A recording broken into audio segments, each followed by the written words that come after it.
Welcome to The State of Us. Beyond mainstream cable news and party lines, with a millennial and a boomer, The State of Us pushes past the noise and uncovers all the issues that matter. Here's your host, Justin T. Weller. President Biden signed a broad executive order that aims to promote competitive markets across the U.S. economy and limit corporate dominance that the White House says put consumers, workers, and smaller companies at a disadvantage. That's according to the front page piece from the Wall Street Journal.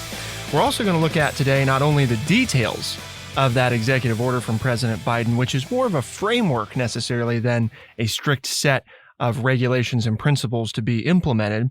We're also going to talk about the capitalist culture that built America.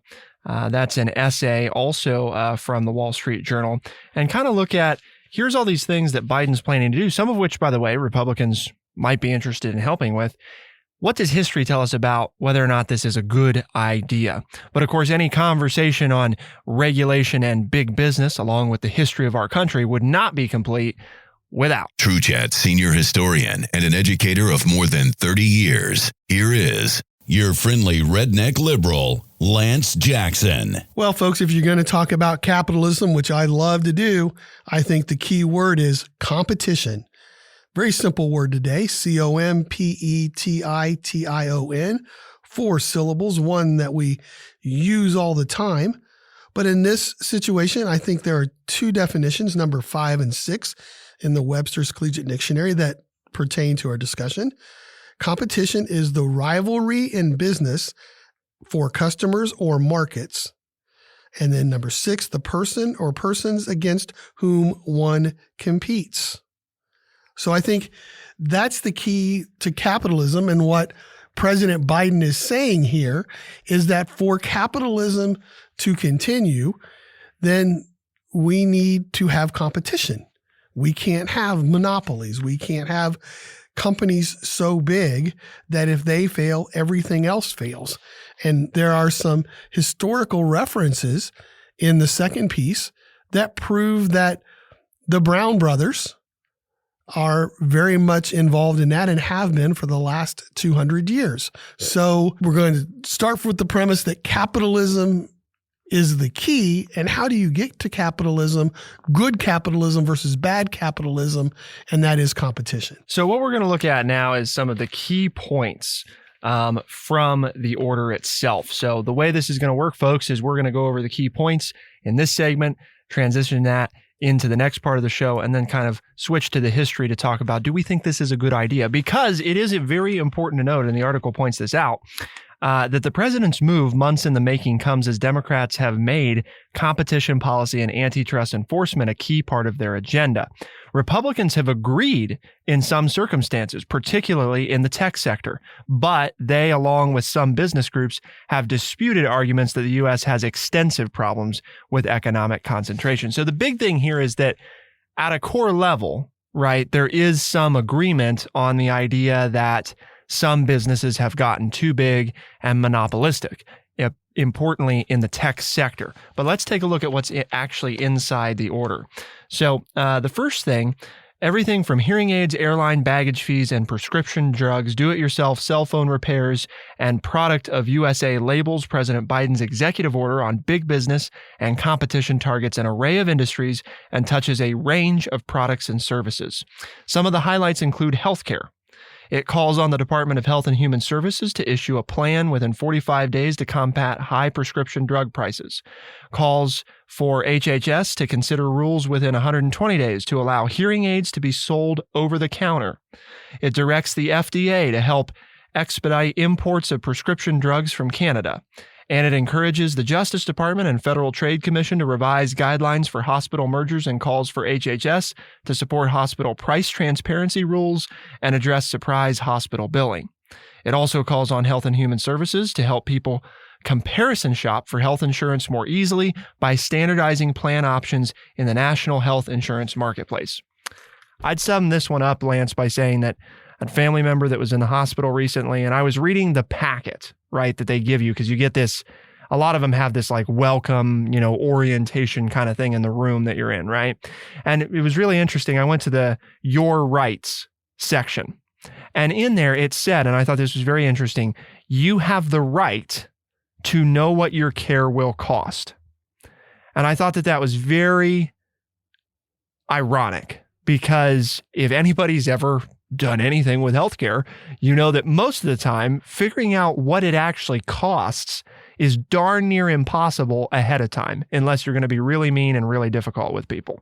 So I think that anything that we can do, right, that makes that less the way that it is and more like literally pretty much every other industry in the entire country, where you have some idea ahead of time of what you're looking at in the way of cost, what your insurance is going to cover, and what you're going to be responsible for, makes a lot of sense. When do we start in the national press start referring to our leaders as Mr. or Ms. or Mrs.?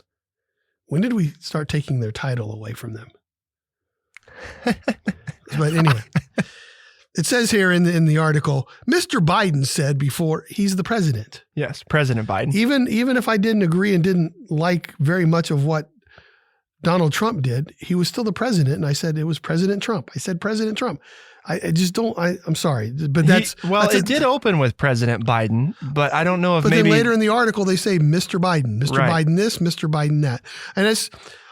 And I would do the same thing if it were Donald Trump. It was when they're the president, they're the president. But anyway, I'm digressing. But in the article, the president is quoted as saying, without healthy competition, big players can change and charge whatever they want and treat you however they want.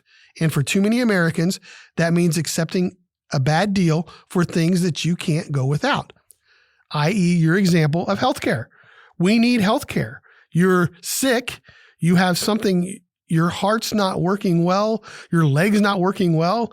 You don't have time to sit there and say, well, is this going to cost me $200? Is this going to cost me 50 cents? Is this $5,000? You get taken care of. And then if you're lucky enough to have health insurance, then your health insurance company argues with the doctors and the hospitals. And it's a whole mess. And it's like, well, to your point, when I take my automobile in and I say, okay, I need the oil changed, I can ask them, what's it going to cost me to get an oil change? Oh, well, the guy down the street, and they say $59.99, 5 quarts of oil, blah, blah.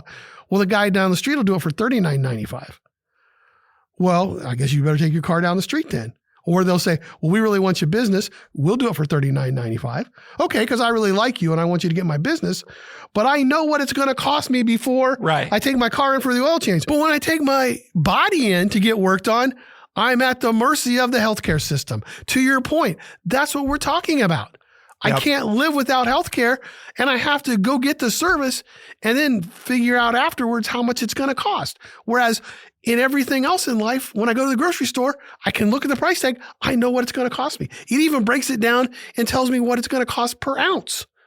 So I get to figure out what's the best buy for me based on how much I'm going to eat and will I use it before the expiration date. But there are many areas of our economy where that doesn't exist. And according to here's where I agree with President Biden, I agree with that. We should know. We should know what we're going to have to spend to get X service. In fairness, this is a bipartisan thing because as we talked about, as we remember in the Trump administration, one of the few things that you and I were very supportive of was the moves to try to make insurance and drug makers more transparent on the pricing of their products. And so the point is, this is a consistent theme. Let's just get it done because it is completely crazy. If we agree, do it, right? Right. And it wastes, you brought up an excellent, you mentioned something that's so important to highlight is your insurance company haggles, right, with whoever provided your care. That costs money. They have to employ not 10 people, hundreds, thousands of people that work in haggling. And that's part of what you end up paying for in your healthcare, in your policy, and right. and in your insurance, right? Yeah. I mean, that's just crazy that should not be part of what you have to pay for, or at least it should be a much smaller part than it is. So there's a big section on healthcare. Internet services is the next one. It encourages the Federal Communications Commission to prevent internet service providers from making deals with landlords that limit tenants' choice for broadband services.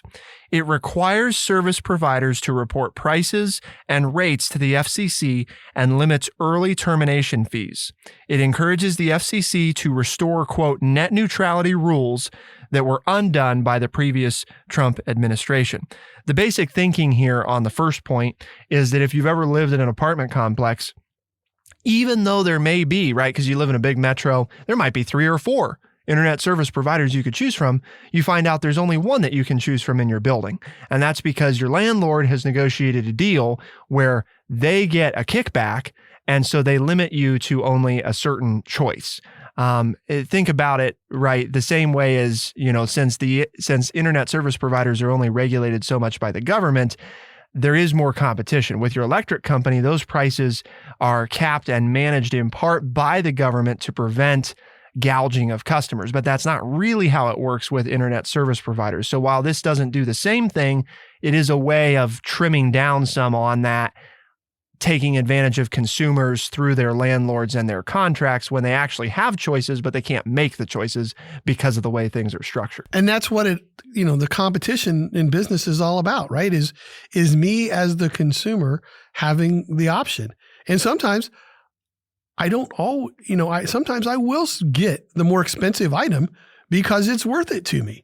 And sometimes it's not, so I'll get the cheaper, but again, I, the consumer, get the choice, not somebody above me telling me what I have to get if I want X. And that's where, to me, that's the crux of competition, is that as the consumer, you get to decide how much you want to spend for the service that you want, not somebody else. It just made me think about the healthcare thing that we were just talking about a moment ago. I'm sure somebody can do the research on this, but it would be interesting to know, it might actually benefit healthcare to be more transparent on pricing, because if people knew what they were paying, right? We have good data to support this. Consumers will often choose a more expensive item if it's something important to them, simply because it's more expensive, because they believe that if it's more expensive, it's worth more. Well, and if it's your health, yes, there are people that are going to choose the cheapest option. Absolutely. Right. But there's a lot of people, if it's something as important to them as, somebody's going to go inside my body and work around, healthcare might actually spend less money haggling and get a better return on the actual care they provide if they just showed people up front, this is what it's going to cost. No, my primary care doctor, I've told you before, went off the grid. He does not accept insurance. It's $40 a month for me to be a patient of his. I have access to him, usually guaranteed, but usually within 24 hours, but it's guaranteed, I think, it's usually within 12 hours, same day, but it's guaranteed, I think, within 24 hours. I'm guaranteed 30 minutes with him. When he walks in the door, I get at least a minimum of 30 minutes. If I don't have questions, he'll ask me questions. But now it's limited because of the healthcare situation. But there's a case in point. And in the last 5 years, he's tripled his business and hired 2 more doctors into doing this. So far, I like what we're hearing on the healthcare and internet services side. And as we've talked about so far, a number of these items, the majority of these items that we've talked about, there's bipartisan support for. So it makes sense to move forward. But there's more to talk about. What about big tech, labor, transportation and shipping, agriculture, banking, and finance? So certainly more to review in the executive order. And what does history tell us about whether or not doing these things actually make sense? They sound good. Are they good? Keep it here on The State of Us. We'll be right back.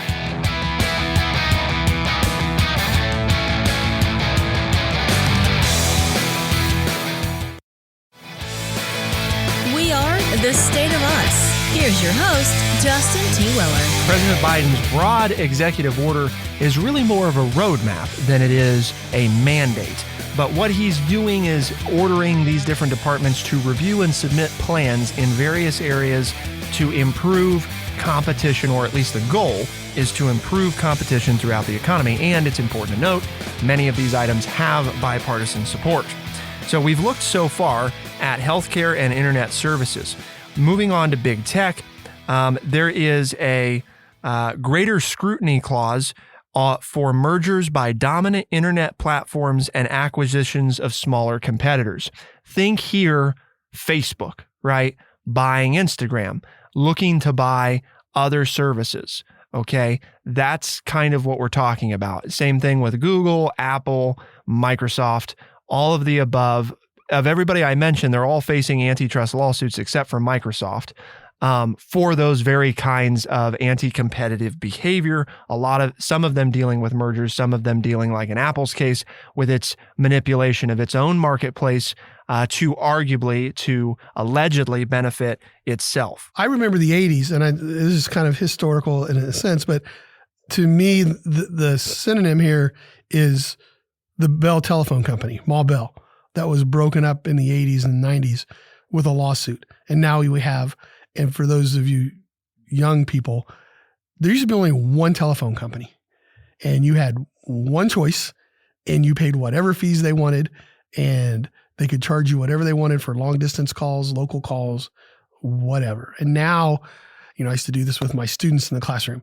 How many different cell phone carriers are there? And what are the different prices? And what are that's all because of competition, because the government broke up Ma Bell, broke up the Bell Telephone Company and said, okay, you can still be a player, but you're not the only player in town. And so it creates competition. The other items in big tech urge the FTC to establish rules on large platforms to limit the use of surveillance and gathering of user data. This is probably the largest one. Everybody, thinks Facebook, Instagram, Snapchat, TikTok, well, those are free. No, they're not. No, they're not.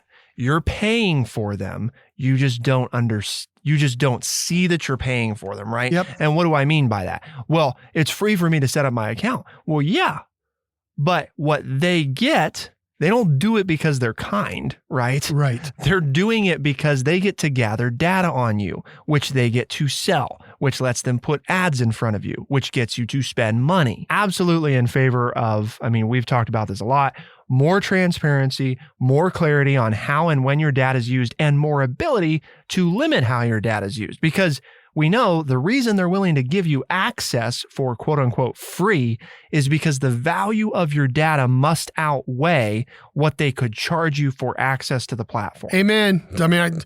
Do you want, I see the writing on the wall, and you younger generations need to stand up and say, I don't want to be counted on everything. That's not good for the man, for the establishment to know everything about you at all times of the day and night. That is not freedom. And if I'm going to be counted, I ought to understand in plain English, right? I ought to be able to understand what I'm actually giving away. And I should get I get a cut of the action. Yeah. Something, right? something more than just, you have to agree to this, 50-page legal document that the average person, and in fairness, Lance and I probably could not really decipher to tell you how they're going to make use of our information, right? They're going to say, oh yeah, it spells it all out in there, but not in a way that anybody really understands. Just basically, that if you get this for free, they're selling it to somebody. It also encourages the FTC to curb cell phone manufacturers' restrictions against the use of independent repair shops or do-it-yourself repair for devices. This is a big one. We all know, right, that almost anymore, it's cheaper to just go buy a new phone than it is to have it repaired, because you've probably heard before, you call up your cell phone company and, hey, there's this thing wrong with it. Well, we could charge you X, or we could just get you a new phone, right? Well, what if I go take it to somebody else because they say they'll do it for $150 or $200? Oh, well, that'll void the warranty. Oh, I see. So you're going to gouge me for it.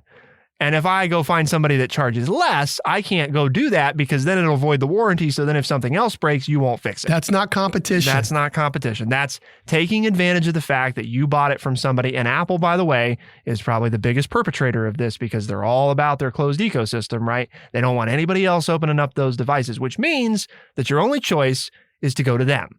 And while there are benefits to that, there are also the drawbacks of what you're going to pay by doing it. And this isn't saying that you still can't go to them.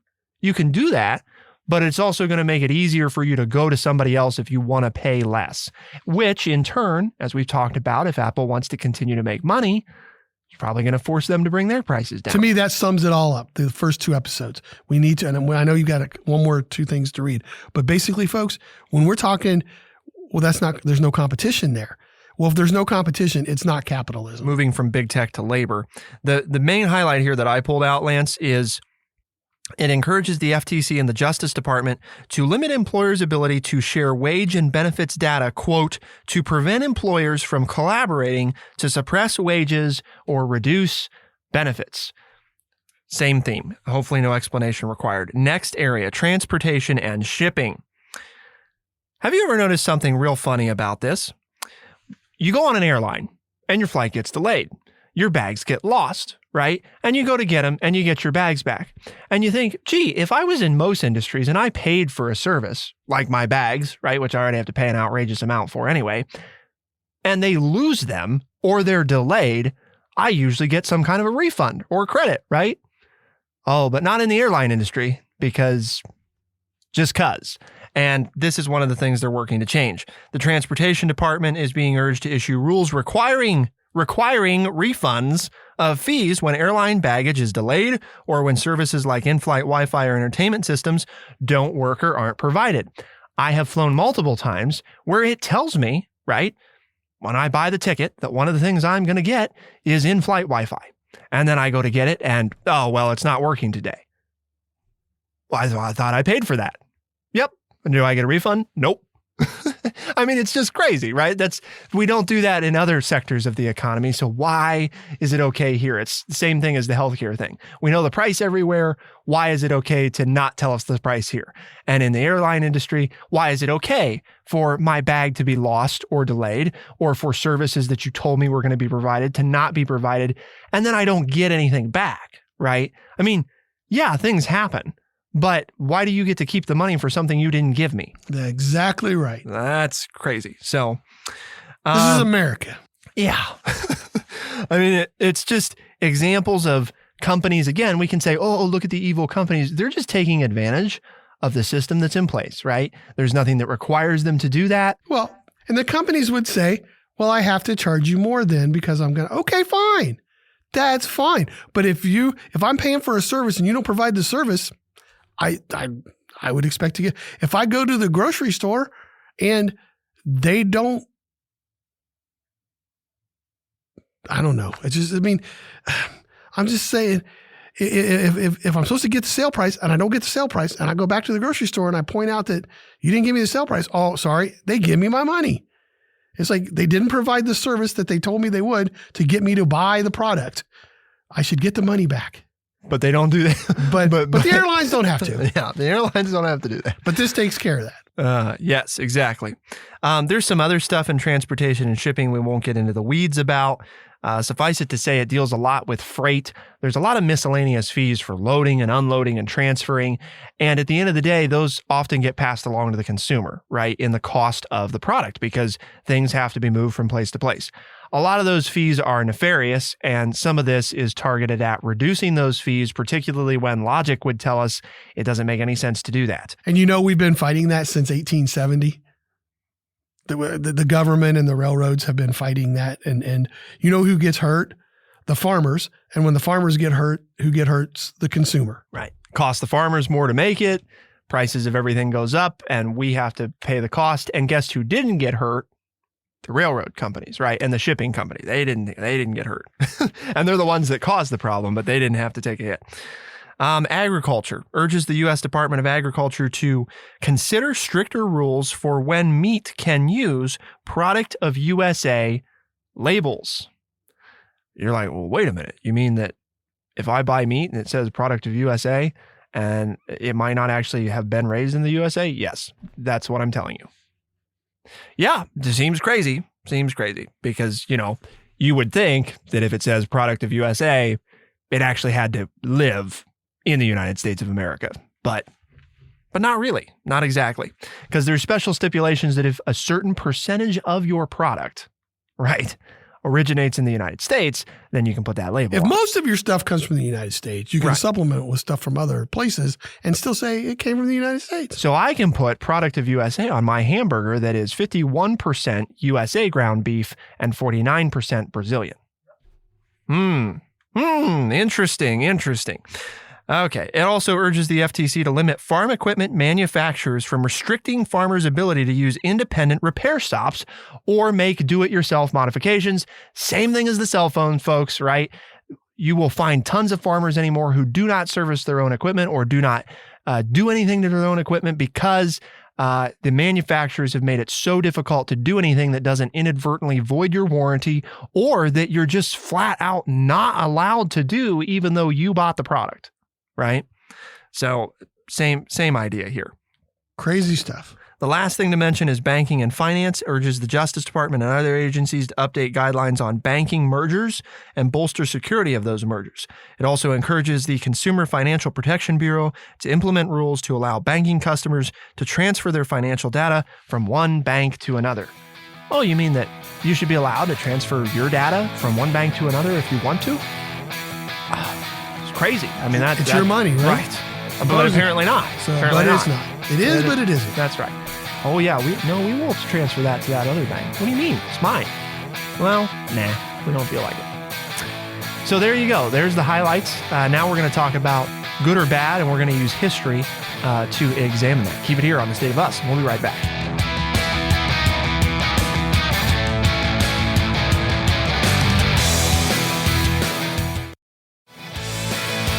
We are The State of Us.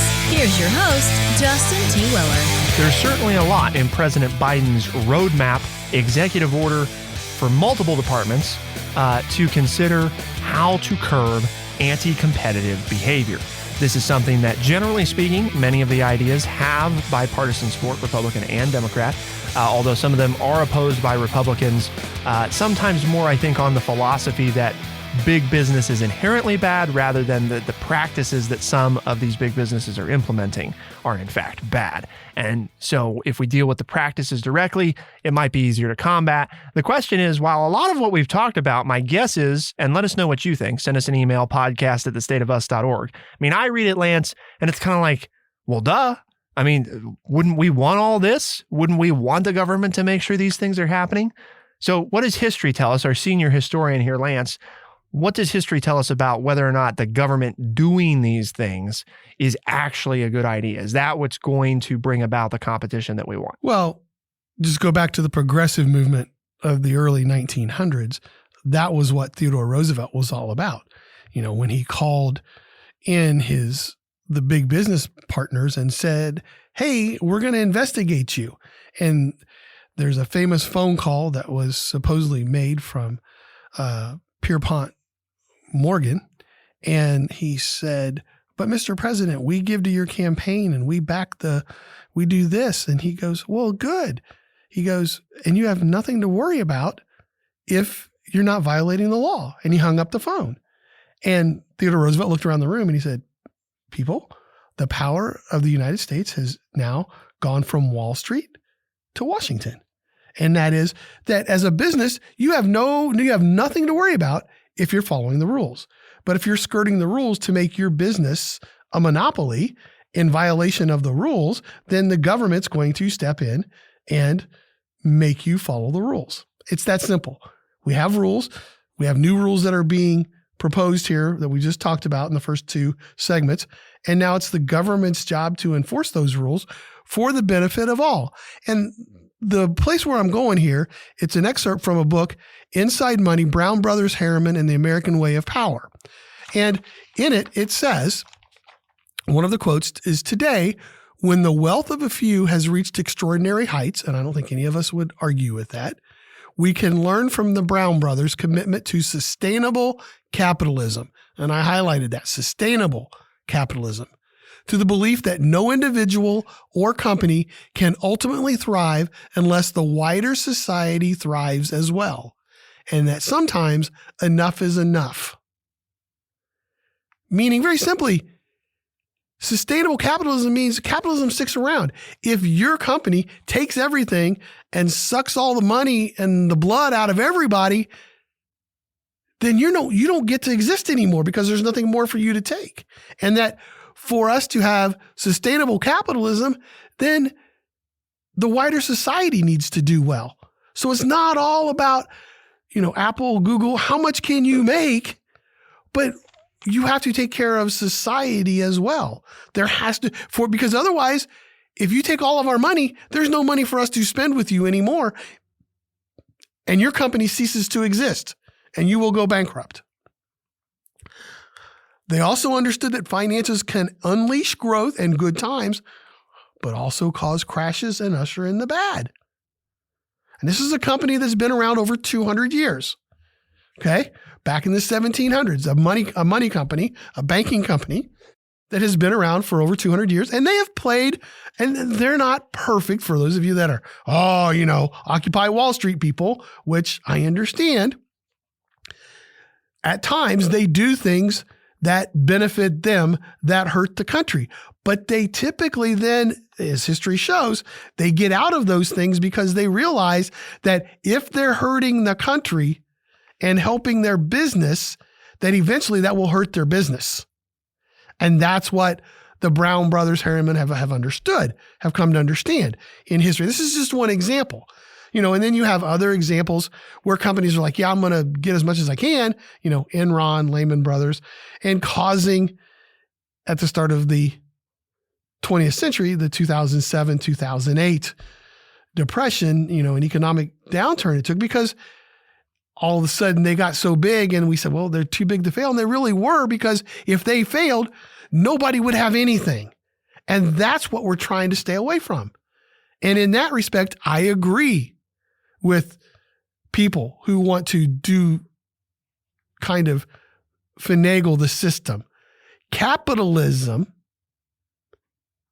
is not bad as long as there's competition. But if there's no competition and it's monopolies, then I believe, and history shows us, that capitalism is bad, because then it's bad for everybody. So that's what this book points out, using the Brown brothers as an example.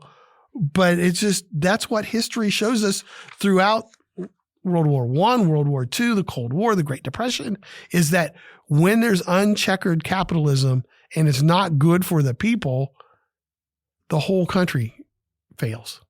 So I think history shows us this is exactly what the government should be doing to, as the article says, make sustainable capitalism. Keeping in mind, I think the other thing too is the word sustainable capitalism. People don't like to think about it this way, right? Is unbridled capitalism, which is what Lance has spoken some about, in its purest form, is an economic and political system in which a country's trade and industry are controlled by private owners for profit rather than by the state. We don't fit that definition, right? We allow them to operate within a system of rules, and that's the part that the state controls, the system of rules, right? And the system of regulations, which are supposed to be maintained for the best interest of the public good. If it was unbridled capitalism, the state would basically stand out of the way and just say, you just do whatever you want, which sometimes is good. And that's part of what we want to try to preserve. So it is a balancing act, sustainable capitalism, because to Lance's point, capitalism on its own tends to eat itself. Because eventually, right, people get too greedy, they take too much, and then there's nothing left to take. And so the problem is, and they were talking about this the other day, one of the reasons, Lance, right, that for legislatures, climate change is such a sticky issue is we have to do costly, unpopular, expensive things today for the future 5, 10, and 50 years down the road. Unfortunately, a lot of times, we don't do those things, right, for that very reason, because we want the shortest and fastest return and the most money. And you might say, well, businesses surely don't do that. They're immune to those things. No, they're not. They do the same thing because why? Well, I don't know how long I'm going to work here. I don't know how long I'm going to be the CEO. I want good shareholders return. I want to look good year over year, right? Now, whether I look great over 30 years, it's probably not my problem because I'm not going to be here for 30 years. We've talked about the average tenure of CEOs at Fortune 500 companies has drastically dropped, right? The ones that you hear about, like the Apples and Microsofts of the world, they have really long tenures. But that's not most of the Fortune 500, the largest companies in America. Most of them are really quick turnover. Well, if you have the unbridled capitalism, you just have to check our own history. In the 17 and 1800s, it was a boom and bust economy. We were having depressions every 20 to 30 years because something new would come along, everything would grow exponentially, and everybody would do well. And then all of a sudden, like I said, all the blood, all the money had been sucked out of that. And then bam, everybody struggled for 5 or 10 years until the next new thing came along. And we did that boom and bust economy basically until the Great Depression. And people realized, and the government realized, that people aren't going to buy into capitalism if they're not taken care of, that we had reached a point in our development of a society that we didn't want to live that way anymore. And so we got some government regulations and it steadied the ship. And we're to the point now where we've had big business having control of government, in my opinion, to the point that they're unbridled again. And we have a few people that control money and the rest of us are suffering. And that is not sustainable. That will not work. History shows us that the government needs to intercede where businesses will not control themselves to control the business so that the money is spread more evenly among the populace. The rich still stay rich, but there's a middle class and there's still a poor class. But everybody has something to spend. And what that does is it keeps the companies going, but it improves everybody else's quality of life. And that's where I think we've been missing the boat in the last 15 or 20 years. And I think if you listen to a lot of what we talked about today, what's in Biden's plan, right? A lot of these items feel like things that have just been missed, right? It's not like some regulator out there probably set in to make sure that airline baggage fees couldn't be refunded, right? It's the airline industry saw an opportunity, has been taking advantage of it, and we've done nothing to check it. That's just a small example of the situation. Same thing with healthcare, right? Whether or not they've intentionally taken advantage of it, I mean, yeah, I guess we could discuss whether or not that's important, but to me, it's kind of a moot point. At the end of the day, the way it works right now is bad for us. It's not good. So let's make it better, right? Why we got there, how we got there, we can talk about that. But at the end of the day, we spend, probably, I'm afraid to say billions a year on haggling, that doesn't get us any better care. It just costs us money. And at the end of the day, that's, I think, what a lot of this is about, is get rid of nefarious holes in the system that allow companies to legally take advantage of consumers, right? It should not be legal to take advantage of us in a lot of the ways that are discussed. And again, they have bipartisan support. So let's get a lot of this done. Lance, that's why we're having this conversation though, right? Correct. TrueChat's mission is to educate people by providing honest, open, and respectful conversations. We'd love for you to share this with your family and friends and get the conversation going where you live. If they say, well, where do we listen to this? Tell them we're on Spotify, Overcast, Stitcher, Apple Podcasts, and everywhere podcasts are found. Tune in Tuesdays and Thursdays by 4 a.m. East for new episodes of the podcast. You can also hear us on the weekends in select talk radio markets around the country. For the State of Us on TrueChat in Urbana, Ohio, I'm Justin T. Weller. I'm Lance Jackson. Special thanks to our producer, Bradley Butch, and thank you all, our audience, for tuning in. We'll see you next time. Be the change.